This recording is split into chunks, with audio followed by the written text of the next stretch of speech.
Assalamualaikum warahmatullahi wabarakatuh. Alhamdulillahi rabbil alamin, hamdan katsiran tayyiban mubarakan fih, kama yuhibbu rabbuna wa yardah. Ashhadu an la ilaha illallah wahdahu la syarika lah, wa ashhadu anna Muhammadan abduhu wa rasuluhu la nabiyya ba'dah. Allahumma salli wa sallim ala nabiyyina wa habibina Muhammad wa ala alihi wa sahabatihi wa man tabi'ahu bi ihsanin ila yaumiddin. Amma ba'd. Kaum muslimin dan muslimat jamaah salat tarawih yang saya hormati, dan semoga kita semua dimuliakan oleh Allah Subhanahu wa taala. Pertama-tama kita bersyukur kepada Allah Subhanahu wa taala, memuji Allah atas segala limpahan rahmat dan karunia kepada kita. Semoga Allah senantiasa melindungi kita semua dari hal-hal yang tidak diinginkan. Salam dan salawat tidak pernah kita lupa sampaikan kepada Rasulullah sallallahu alaihi wasallam, kepada segenap keluarga dan para sahabat yang mulia. Jamaah sekalian, malam ini kita sudah berada pada malam yang ke-15 dari bulan suci Ramadan. Kita sudah berada pada pertengahan. Dan biasanya ketika sudah berada pada pertengahan kedua dari bulan suci Ramadan, seperti waktu lebih cepat dari sebelumnya. Tiba-tiba kita sudah berada pada 10 hari terakhir Ramadan, lalu kemudian Ramadan akan berlalu dengan keberkahannya, Ramadan akan berlalu dengan keistimewaannya. Maka mudah-mudahan kita senantiasa bisa mendapatkan keistimewaan, kebaikan dan keberkahan Ramadan itu insyaallah. Malam ini saya mendapatkan amanah untuk menyampaikan topik tentang implementasi haji dalam kehidupan sosial masyarakat. Jamaah sekalian, semua ibadah yang Allah tetapkan dan wajibkan kepada kita semuanya sesungguhnya memiliki dua aspek. Ada aspek spiritualitasnya dan ada aspek sosialnya. Ibadah apapun itu, wabil khusus ibadah mahdhah, baik itu salat kita, puasa yang sedang kita jalankan ini di bulan Ramadan, apalagi memang zakat, termasuk ibadah haji yang kita bicarakan ini, itu memiliki aspek spiritual di satu sisi dan pasti ada aspek sosial di sisi yang lain. Namun yang kita lihat dalam kehidupan sehari-hari, banyak saudara kita yang tidak menyadari hal ini.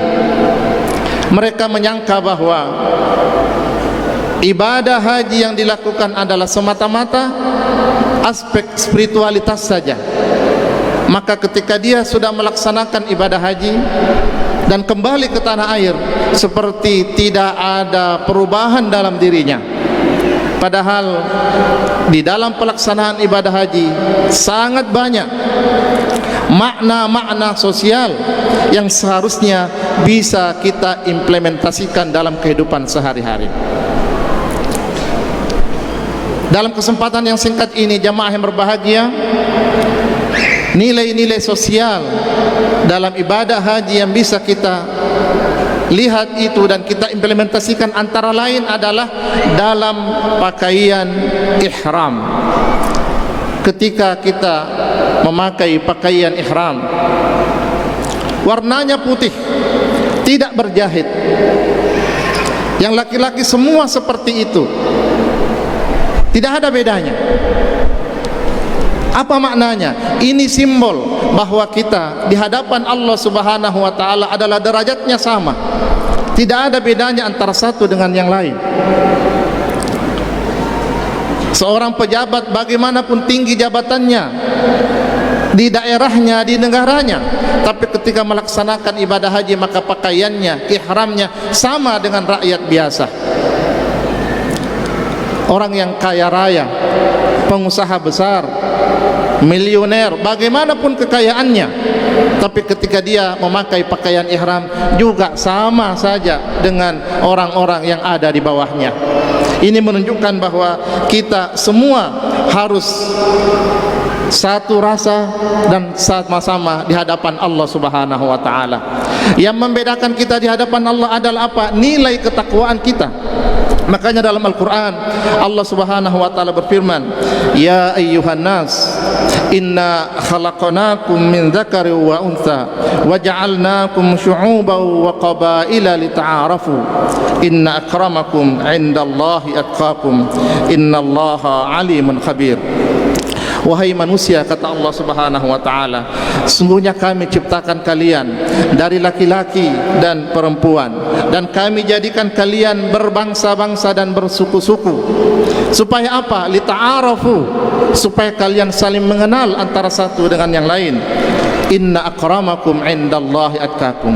Tapi ketahuilah, sungguh yang paling mulia di sisi Allah di antara kalian adalah orang yang paling tinggi derajat takwanya kepada Allah Subhanahu wa ta'ala.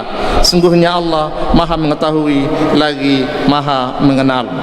Rasulullah SAW juga dalam hadisnya menegaskan bahwa ala la fadla li arabiyyin ala ajamin wala li ajamin ala arabi wala li ahmara ala aswad wala aswada ala ahmar illa bittaqwa. Al hadis rawahu Ahmad. Beliau mengatakan pada saat melaksanakan haji wada, ketahuilah wahai sekalian umatku, kata Nabi SAW, bahwa tidak ada keutamaan, tidak ada kelebihan bagi orang Arab atas non-Arab, dan begitu pula sebaliknya, non-Arab atas orang Arab, atau orang yang berkulit merah dan atas orang yang berkulit hitam, ataupun sebaliknya.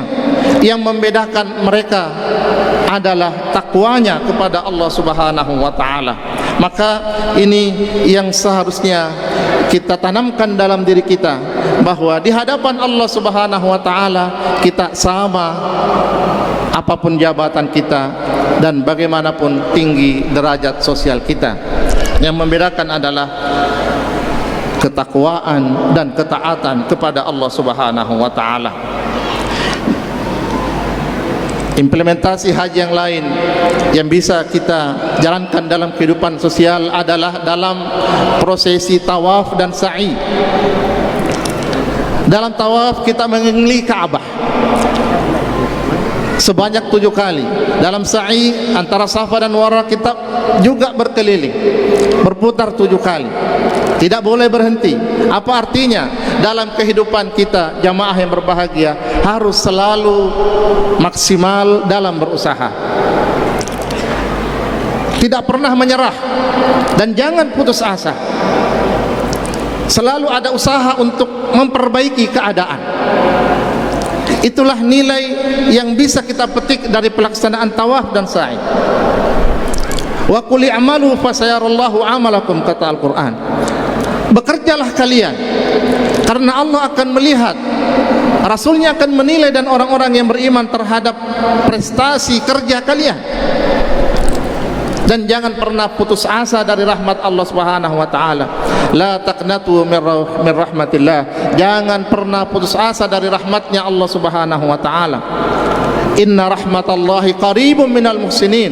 Karena rahmatnya Allah pasti dekat dengan orang-orang yang selalu berusaha berbuat baik. Jamaah yang berbahagia, yang ketiga adalah antara lain wukuf di padang Arafah. Wukuf ini bukan sekedar kita melaksanakan ritual utama ibadah haji, karena Nabi mengatakan bahwa al-hajju Arafah. Ibadah haji itu puncaknya, utamanya dan intinya adalah ketika wukuf di padang Arafah. Tapi ini bukan sekedar ritual semata. Wukuf artinya berhenti sejenak. Maka dalam kehidupan kita di dunia ini, kita diharapkan oleh Allah Subhanahu wa ta'ala untuk sekedar kontemplasi, Berhentilah sejenak, muhasabah, introspeksi diri. Bisa jadi dalam kehidupan kita selama ini, dalam mengejar materi, mengejar karir, berusaha dalam profesi apapun, ada saja kesalahan yang kita lakukan. Mari introspeksi diri. Allah memberi kesempatan kepada kita, mumpung masih hidup di dunia ini, maka hasibu anfusakum qabla an tuhasabu. Hisablah diri kalian sebelum kalian betul-betul dihisab oleh Allah di hari kemudian. Maka al-waqfu atau al-wuquf, berhenti, itu adalah agar supaya kita melihat kembali apakah kita masih on the track, masih berada pada jalan yang benar, atau sebenarnya kita sudah melenceng dari garis kebenaran. Dan ketika kita menyimpulkan seperti itu, maka tarik diri kita supaya kembali berada pada jalur yang benar. Itulah fungsi dari al-wuquf. Kemudian yang terakhir adalah ketika kita melempar jumrah atau jamarat. Ini adalah simbol perlawanan. Kalau di sana kita mengatakan bahwa ini adalah simbol perlawanan kepada setan, maka dalam kehidupan kita sehari-hari, maknanya jamaah yang berbahagia, ada saja godaan-godaan, ada saja tantangan dalam kehidupan kita, tidak pernah berhenti. Kalau hari ini kita merasa aman dari ujian, maka bisa jadi besok lusa, atau kapanpun, tidak pernah berhenti. Karena memang Allah Subhanahu wa taala mengatakan, ahasiban nasu ayyutraku ayyaqulu amanna wa hum la yuftanun. Apakah manusia mengira bahwa mereka akan dibiarkan begitu saja untuk mengatakan kami beriman dan mereka tidak diuji? Artinya bahwa ujian pasti akan terus ada, tantangan akan terus ada, tapi kita harus hadapi dengan penuh keyakinan. Sebagaimana kita yakin ketika melempar jumrah, maka pada saat kita di dunia juga harus yakin dan optimis Allah akan memberikan jalan keluar. Wa may yattaqillaha yaj'al lahu makhraja. Siapa yang bertakwa kepada Allah, maka akan diberikan jalan keluar.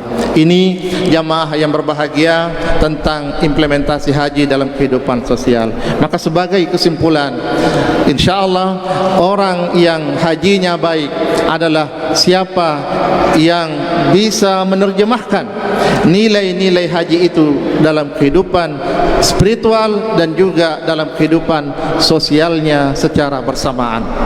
Demikian yang bisa disampaikan, lebih dan kurangnya mohon dimaafkan. Hadanallahu wa iyyakum ajma'in. Wassalamualaikum warahmatullahi wabarakatuh.